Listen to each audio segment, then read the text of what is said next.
Okay, Godzilla killing Tiamat was upsetting in Godzilla X Kong. Yes, it was awesome and it had to get done so he could like absorb her Tiamat energy radiation and get the whole job done. Now he's beautiful and pink, it all worked out. But still, dude, Tiamat is so amazing in the comics. She's like damn near indestructible in the ocean. Only because Godzilla was supercharged was he able to defeat her that easy. Actually, is she a woman? I just kind of assumed Tiamat's a feminine name. I don't know any dudes named Tiamat, you know? Either way, it's time to find out exactly why Godzilla had to kill Tiamat. I'm sure there's numerous reasons, like absorbing her energy once again, but still, maybe there's beef. Subscribe to Goji Center for explaining these wonderful things, and let's get into it. Today, we will continue our coverage of Godzilla's bloodthirsty warpath through the planet as he eliminates insubordinate titans one by one. In a previous episode, we explained why Godzilla erased Titanus Scylla from the list of titans and how. Not gonna lie, I'm severely hoping there's more Scyllas at some, just in like Hollow Earth or at the bottom of the ocean, eggs somewhere or something. But in Godzilla Kong: The New Empire, Godzilla was out for blood. After delivering final judgment to the giant crab, he was still not finished. Up next was Titanus Tiamat. But why? What did Tiamat do this time to deserve such fate? Sit back, listen closely, and make sure you smash that subscribe button and get ready for Tiamat's execution explained. After the release of The New Empire, many people amongst the fanbase and even some big outlets started highlighting what was described as a kaiju injustice that happened in this film. Apparently, Godzilla had absolutely no reason to kill Tiamat, much less turn this eviction into an execution. Yeah, from the surface, it seems a little unfair and quite frankly out of character for Godzilla to eliminate a titan out of nowhere. It did, After bro. all, Godzilla is described as a force of nature that keeps balance, not aggressive unless provoked. But in GXK, Godzilla pretty much headed towards Tiamat, who was apparently just chilling in her lair, kicked her out, and then killed her. Well, today we'll find out if this act was in fact unfair or warranted. That scene was so unbelievably brutal, bro. It's replaying in my head right now. It went down so differently before. To find out, we'll have to travel back in time to the events that happened during Godzilla King of the Monsters. Yeah, Tiamat actually had a big role here too. Although not seen in this film, this titan actually inflicted a huge death toll as commanded by Ghidorah, beginning in Stone Mountain, Georgia, possibly dormant in one of the surrounding lakes and making her way to the shore with her hydrokinetic abilities. Being an aquatic titan, her hydrokinetic abilities allow her to easily make her way through dry land back into the sea, leaving potentially millions of dead life forms in her wake. Tiamat is considered a destroyer by Monarch, and because of this, she would obey a destroyer alpha titan like Ghidorah.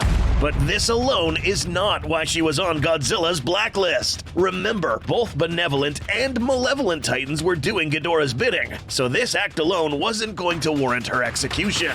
What she did after these events mattered a lot. Moving forward in time, post-2019, after Godzilla established himself as the new alpha, Godzilla would travel the world, putting the bad titans in their place, making the bad ones submit, even going out of his way to rescue a destroyer titan from humans, and brutally killing one that settled in his old lair. I didn't realize Nikiko was destroyer. I gotta look into this more. The giant octopus? The genitor murderfish. Yeah, as you'll soon find out, Godzilla doesn't like anyone staying in his crib. But there happened to be one lair where he used to live previously but got kicked out by this guy. No, we're not kidding. And this is not Kong, by the way. This was another member of the Great Ape species that actually kicked Godzilla's butt out his home. A pretty humbling experience. The very for old Godzilla. monkey. But now, after many, many years, and him being more powerful and evolved this time, he was going to come back and retake it. But that wasn't it. He was going there to kill him. Remember how he had just killed this big fish for being in his old house? Yeah, this one had it coming next. Godzilla didn't stay where the big fish was because it had already been destroyed, or stood as collateral damage whenever Serizawa blew up the nuke to help him heal. This helped Godzilla, but he ended up losing his house as a result. That's what I was worried about. Godzilla sets his sights on an old lair he once called home, where this ape was. Or so he thought. Once arriving on the shores of his old lair, Godzilla was quickly ambushed by a much more dangerous titan. Who? Well, you guessed it, Tiamat. Now, Godzilla already had a good reason to dislike Tiamat, but why was she here? After King of the Monsters, all remaining Titans went back to their lairs, and Tiamat just went to find something more comfortable and isolated. Arriving here, either killing off the ape that kicked Godzilla out of here many years back, or just simply moving in after this ape had already died. Whatever the case, Godzilla didn't give a crap. What mattered was that she was here, and she needed to get out. But instead, Tiamat came out swinging, ambushing Godzilla and taking him into deep water, cutting him from all directions, temporarily blinding him and almost killing him. This is what I thought was gonna happen in the movie, because Tiamat's scales are meant to be so razor sharp they even slice through Godzilla easily. That is not what happened. Had it not been for the abrupt change of terrain, Godzilla would have had a much harder time. But note how this time Godzilla didn't use his atomic breath.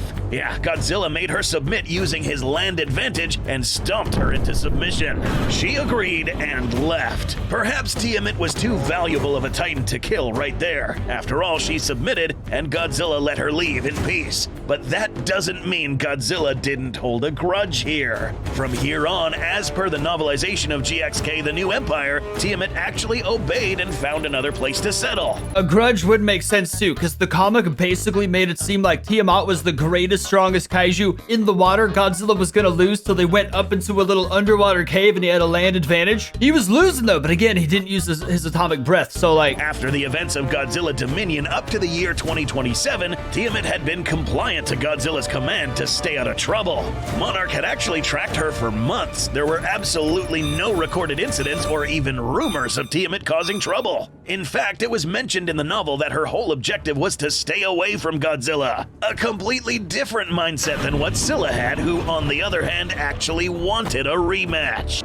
So now come the events of GXK, and Godzilla was picking up on the Iwi's Hollow Earth distress calls, which made him seek more sources of radiation to become stronger for the upcoming threat. Ironically though, Godzilla ended up doing the exact same thing Scylla did before she squared up with him. The G-Man proceeded to visit a few power plants and siphon up the energy exactly as Scylla did earlier. This in turn allowed Godzilla to become more radioactive. Dude, that Godzilla energy siphoning scene though, watching him absorb it was one of the craziest things I've ever seen. So much, in fact, that even being near him at the time was life-threatening.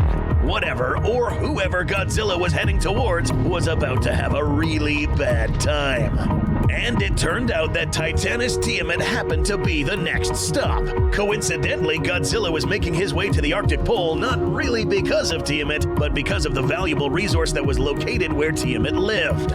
Tiamat's lair happened to be right in the trajectory of electromagnetically charged solar winds, the same stuff that instigates auroras. This location made it one of, if not the largest stockpile of energy on the surface of planet Earth. Did this have any effect on Tiamat? Most definitely yes. You may have noticed that Tiamat looks a bit different from her form back in Godzilla Dominion. Back in 2019, Tiamat emerged looking like a sea serpent with longer fins, two of which may have served as wings or fins to help her propel through air and water. Her bioluminescence would fall within the blue, aqua, and purple tones. After she left Godzilla's old lair, she decided to settle here, the largest stockpile of energy on the surface world. In GXK, she takes on a much different form. A larger array of fins with the sharpness of obsidian and hardness of titanium, 4 small stubby limbs to aid her in steering underwater, little stubby and limbs. most notably, a pink coloration similar to the energy that was being stored in this area. Like Scylla, Tiamat may have also gone through some evolution during her dormancy here, absorbing the radiation giving her this pink glow, and developing body attributes that help her maneuver this icy landscape better, cutting through glaciers without any problems. Was it a coincidence that Tiamat chose this spot? Maybe, but Godzilla may have seen things differently. If we're really going to try to understand why Godzilla killed this kaiju, let's for a moment drop all bias and think like Godzilla for a brief moment. First and foremost, we must mention that the novelization gave no good reason as to why Godzilla decided to go as far as killing Tiamat. All Titans that Godzilla has killed in the past were killed because they provoked Godzilla. It was Monarch weird, didn't man. seem to find a good reason other than that the G-Man just wanted to take over this energy. But that's a boring answer. If Godzilla just wanted this energy, he would have just told Tiamat to move aside. Well, he did. In the film, Godzilla lets out an atomic blast that pierced the icy layer where Tiamat resides decided to try to get her out. It was Tiamat's next actions that sealed her fate. This would have been the second time that Godzilla kicked her out of a lair, and now that she had absorbed more energy and her fins had become much sharper, she thought she stood a chance against Godzilla this time. You know what? It instantly all makes so much sense. So she freaking attacked him again after last time, wrapped around his face. Bro got pissed. Big mistake. Remember, Godzilla already held a grudge against Tiamat for daring to ambush him in his own house. And to make matters worse, Godzilla now saw Tiamat as an even greater threat. She was now wielding the same energy that he needed to become more powerful. Who knows? Maybe Tiamat stayed dormant, giving the illusion of compliance, but at the same time becoming more powerful, and thus making her likely to cause more destruction in the future. We'd like to think of Godzilla as a big picture thinker, thinking ahead and in some way managing the Titans, determining which ones would be of good use and which ones should be disposed of because it would be too risky to keep them alive. And Tiamat had just turned into one of those threats. Damn. A destroyer Titan who now just became more powerful, daring to fight Godzilla again, and on top of that, someone who had already previously disrespected Godzilla. Yeah, Big G wasn't going to let her get away this time. It all makes so much sense now, man. Risky. So, what the G-Man did to Tiamat can be pretty much seen as an executive decision. Not everyone has to understand, but maybe he knew something Monarch didn't.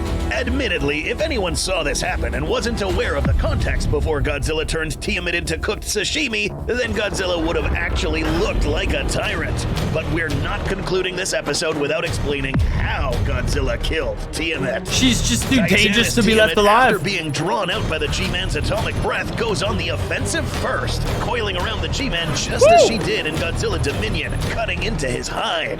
Godzilla immediately bites into her flank and rips a piece off. Again, if Godzilla wanted to kill Tiamat, he would have done it already with the atomic breath. But no, Tiamat, instead of leaving, decides to go for the head of Godzilla, smothering him with her 4 petal-like appendages. Well, at this point, Godzilla had enough. Now, the book says that there was an explosion first, and then the atomic breath followed. So, the explosion may have actually been Godzilla letting out another pulse to get Tiamat off of him, and then proceeding to slice her up with the atomic breath. Or it could have just been the atomic breath from the start. The point is, Godzilla diced her up, mutilated her corpse, and decapitated her. Bro, it was so much work. Like, I was like, okay, maybe he defeated her, and then a bunch of chunks falls. It's like, not the chunks, bro. From the viewer's perspective, Godzilla may have seemed like a cold-blooded killer, but if you really think about it, Godzilla pretty much did the world a favor by preventing Tiamat from becoming an Alpha Destroyer kaiju in the future. Yeah. Or outright joining one, making the opposition more powerful. Whoa. Godzilla would then not only absorb this energy, but also go as far as salvaging the radioactive matter found in Tiamat's body, increasing his own molecular density, and in the act absorbing some of her DNA. As a result, Godzilla came out more lean, with sharper features in his body reminiscent of the previous Titan who called this layer home. I think Godzilla being able to absorb DNA now is the coolest freaking thing ever, bro. He can mutate in any way now. Cooked crab and diced sea dragon was the aftermath of Godzilla's thirst for seafood in GXK, but Godzilla would still proceed to dominate later in this film. Don't forget to like and subscribe to not miss any of these GXK episodes discussing the G-Man. I've learned so much. Honestly, so many things are just self-explanatory to me, but then I don't realize how obvious it is until Goji Center kind of just lays it out in front of me. It's like I read everything that they just explained, but them re-explaining it to me made me realize, like, yeah, you know what? Tiamat's pushing it way too much. That assassination makes so much sense now. She was literally going for him again. Why wouldn't he kill her? It makes so much sense. This was a grand old awesome video. Leave a like, subscribe if you guys want to see more Godzilla stuff. Subscribe to Goji Center, and I'll see you next time.